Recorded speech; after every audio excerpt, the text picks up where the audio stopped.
মোহাম্মদ ইউনূস কি পারবে বাংলাদেশকে এই মৌলবাদ থেকে বের করতে? আর যদি না পারেন পদত্যাগ করুন। কে রে ভাই, তুই কে? ক্ষণিকের পোলা, তুই বলিস আমাদের দেশের প্রধানমন্ত্রীকে পদত্যাগ করতে হবে? ক্ষণিকের পোলা, দালাল।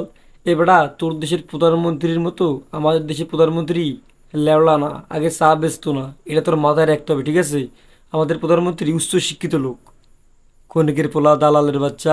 মমতা বন্দ্যোপাধ্যায়, মমতা বন্দ্যোপাধ্যায় প্রধানমন্ত্রী নন, মমতা বন্দ্যোপাধ্যায় বিদেশ মন্ত্রী নন। ভাই, তোরা যেভাবে নিউজ পড়িস, এটা তো কোনোভাবে নিউজ পড়া হয় না।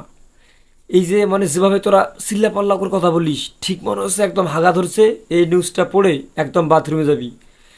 এরা একটা করে কাজ করে যে কোনো একটা ছোট্ট একটা ক্ষুদ্র বিষয় এটার একদম তিলের একদম তাল বানায় দেয়, যে হায় হায় হায় ভাই কি হলো, এটা কি, এটা কি? সালা দালালের বাচ্চা।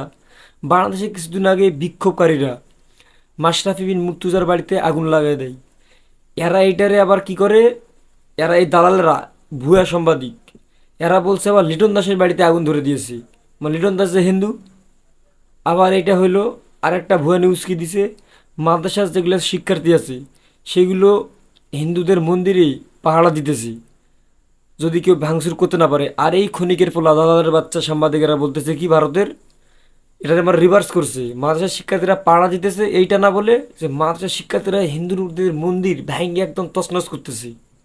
শালা দাল্লার বাচ্চা, তুই যেভাবে নিউজ পড়িস, তুই কি তোর বাড়িতে এরকম করে বইয়ের সাথে নিউজ পড়িস নাকি? ভিউজ নাও ধান্দা। এদের চ্যানেলে ভিজিট করলাম, দেখলাম এদের যেগুলো নিউজ আছে একটা তো কোনো ভিউজ নাই, একটু একটু করে ভিউজ। আর বাংলাদেশের যখন নিউজ আছে, যেগুলো নিউজ এদের চ্যানেলে দেওয়া আছে সেগুলো তো একদম মিলিয়ন মিলিয়ন ভিউজ। এই ক্ষণিকের পোলারা দালালের বাচ্চা এইটার জন্য একটু ভিউজ লুটে নেওয়ার জন্য সব উল্টাপাল্টা তথ্য দিতেছে। শালা দালালের বাচ্চা।